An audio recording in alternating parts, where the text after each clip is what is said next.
നമസ്കാരം. Iran president Ibrahim റൈസിയുടെയും വിദേശകാര്യമന്ത്രിയായിട്ടുള്ള Hussain അമീർ അബ്ദുള്ളാഹിയുടെയും അപ്രതീക്ഷിതമായിട്ടുള്ള വിയോഗമെന്ന് പറയപ്പെടുന്നത് ഇറാനെ ഒന്നടങ്കം ദുഃഖത്തിലാഴ്ത്തിയിരിക്കുകയാണ്. അസർബൈജാൻ അതിർത്തിയിൽ പുതുതായി പണി കഴിപ്പിച്ചിട്ടുള്ള ക്യുസ്കലാസി അണക്കെട്ട് ഉദ്ഘാടനം ചെയ്തതിന് ശേഷം ഇറാൻ നഗരമായിട്ടുള്ള തബ്രിസിലേക്ക് മടങ്ങുന്നതിനിടയിലാണ് കഴിഞ്ഞ ദിവസം വൈകുന്നേരത്തോടുകൂടി ഹെലികോപ്റ്റർ അപകടത്തിൽപ്പെട്ടതും മണിക്കൂറുകൾ നീണ്ട തിരച്ചിലിനൊടുവിൽ കഴിഞ്ഞ ദിവസം രാവിലെയാണ് കത്തിക്കരിഞ്ഞ നിലയിലുള്ള ഹെലികോപ്റ്റർ കണ്ടെത്തിയത്. ആദ്യഘട്ടത്തിലൊക്കെ ഹെലികോപ്റ്ററിന് സമീപത്തായി ആരെയും കണ്ടെത്താൻ ആയിരുന്നില്ല. തുടർന്ന് വിശദമായിട്ടുള്ള രീതിയിൽ വലിയ പരിശോധനകൾ നടത്തിയപ്പോഴാണ് കത്തിക്കരിഞ്ഞ നിലയിലുള്ള മൃതദേഹ അവശിഷ്ടങ്ങൾ അവിടെ നിന്നും കണ്ടെത്തുന്നതും തിരിച്ചറിയുന്നതും.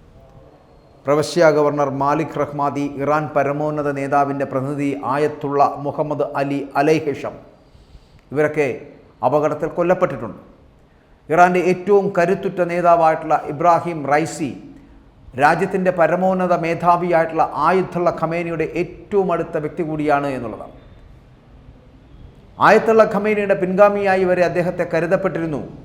പക്ഷേ അപകട കാരണം എന്ത് എന്ന് ചോദ്യം വരുന്നു.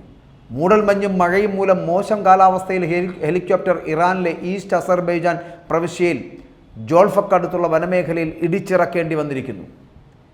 ഇതുമൂലമുണ്ടായിട്ടുള്ള തീപിടുത്തമാണ് അപകട കാരണം എന്നാണ് പ്രാഥമികമായിട്ടുള്ള വിവരം ഇപ്പോൾ ലഭിക്കുന്നത്. അതേസമയം അട്ടിമറി സാധ്യതകൾ ഉൾപ്പെടെയുള്ളവ തള്ളിക്കളയുവാനും ഇറാൻ തയ്യാറാകുന്നില്ല എന്നുള്ളതാണ്. ഈ മിഡിൽ ഈസ്റ്റ് പോലുള്ള മേഖലകളിൽ മിഡിൽ ഈസ്റ്റ് മേഖലയിലൊക്കെ ഇറാനും ഇസ്രായേലും തമ്മിലുള്ള സംഘർഷ സാധ്യത, ആ സാഹചര്യമൊക്കെ നിലനിൽക്കുകയാണ് ഇപ്പോൾ ഇബ്രാഹിം റൈസി കൊല്ലപ്പെടുന്നത് എന്നതാണ് ശ്രദ്ധേയമാകുന്നത്. അതുകൊണ്ട് തന്നെ സ്വാഭാവികമായിട്ടും സംശയമുനകൾ എപ്പോഴും ഇസ്രായേലിന് നേരെയാണ് നീളുന്നത്. റഷ്യ ഉക്രൈൻ സമയത്ത്, ആ യുദ്ധസമയത്ത് റഷ്യയ്ക്ക് വൻതോതിൽ ആയുധങ്ങൾ നൽകിയതിലൂടെ യൂറോപ്പിനെ കൂടുതൽ പ്രകോപിപ്പിച്ച നേതാവ് കൂടിയാണ് ഈ ഇറാൻ്റെ നേതാവായിട്ടുള്ള പ്രസിഡന്റായിട്ടുള്ള ഇബ്രാഹിം റൈസി. അമേരിക്കയും ഇറാനും തമ്മിലുള്ള വൈര്യം എന്ന് പറയപ്പെടുന്ന വർഷങ്ങളായി തുടർന്നു വരുന്നതാണ്. ആ വൈര്യം നിലനിൽക്കുമ്പോഴാണ് റഷ്യയെ സഹായിച്ചത്.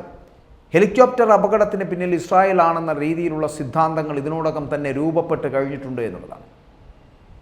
അതായത് ഇറാനും ഇസ്രായേലും തമ്മിലുള്ള ചരിത്രപരമായിട്ടുള്ള വൈരം അത് കണക്കിലെടുക്കുമ്പോൾ ഹെലികോപ്റ്റർ അപകടത്തിന് പിന്നിൽ ഇസ്രായേൽ ആകാം എന്ന് ചില ഇറാനികൾ അനുമാനിക്കുന്നുവെന്നാണ് റിപ്പോർട്ടുകൾ പുറത്തു പറയുന്നത് എന്നുള്ളതാണ്. ദമാസ്കസിലെ എംബസിയിൽ നടത്തിയ മിസൈൽ ആക്രമണത്തിൽ ഇറാനിയൻ ജനറൽ ഉൾപ്പെടെയുള്ള ഉന്നത ഉദ്യോഗസ്ഥരെ അടുത്തിടെ ഇസ്രായേൽ അത്തരത്തിൽ കൊല നടത്തിയിരുന്നു. തുടർന്ന് ഇറാൻ ഇസ്രായേലിലേക്ക് വലിയ തോതിൽ മിസൈൽ അയച്ചുകൊണ്ട് തിരിച്ചടിക്കുകയും ചെയ്തിരുന്നു. ഈ ആക്രമണത്തിന് ശക്തമായിട്ടുള്ള ഭാഷയിലുള്ള മറുപടി ഉണ്ടാകുമെന്ന് അന്ന് തന്നെ ഇസ്രായേൽ വ്യക്തമാക്കുകയും ചെയ്തിരുന്നു.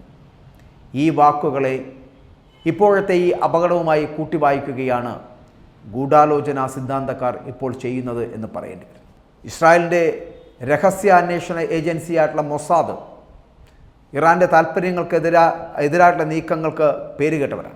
സമാനമായ നിരവധി ഓപ്പറേഷൻ അവർ ഇതിനോടകം തന്നെ നടത്തിയിട്ടുണ്ടെങ്കിൽ കൂടിയും ഒരു രാജ്യത്തിൻ്റെയും ആ രാജ്യത്തിൻ്റെ തലവനെ അവർ ഇതുവരെ ലക്ഷ്യമിട്ടിട്ടുമില്ല. എന്നിരുന്നാലും മൊസാദിൻ്റെ സാധ്യതകൾ നമുക്ക് തള്ളിക്കളയാൻ ആവില്ല എന്നുള്ളതാണ്. അതേസമയം തന്നെ ഇത്തരമൊരു കടുത്ത നീക്കത്തിന് ഇസ്രായേൽ തയ്യാറാവില്ല എന്നുള്ളതാണ് വിദഗ്ധരടക്കം ചൂണ്ടിക്കാട്ടുന്നത്. നിലവിലെ പ്രസിഡന്റിനെ വധിക്കുന്നത് നേരിട്ടുള്ള കടുത്ത യുദ്ധത്തിലേക്ക് നയിക്കുമെന്നുള്ള കാര്യത്തിൽ സംശയമില്ല. അതുകൊണ്ട് ലോകരാജ്യങ്ങളും വലിയ തോതിൽ ഇസ്രായേലിന് എതിരാകുകയും ചെയ്യും.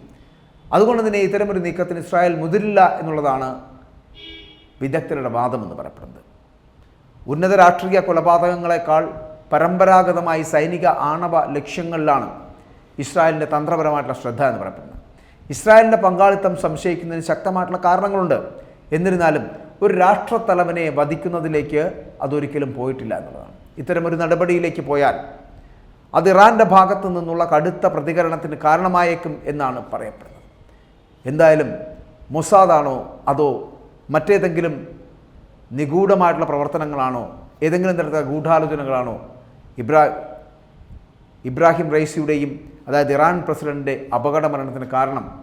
അതൊരു അപകടമായിരുന്നോ അതോ കൊലപാതകമായിരുന്നോ എന്നൊക്കെ ലോകരാജ്യങ്ങളടക്കം ഇപ്പോൾ വളരെ ശ്രദ്ധയോടുകൂടി ചോദിച്ചുകൊണ്ടിരിക്കുന്ന ചോദ്യങ്ങളാണ്. വരും ദിനങ്ങളിൽ ഇതിൻ്റെ ഉത്തരം ലഭിക്കുമെന്ന് പ്രതീക്ഷിക്കാം.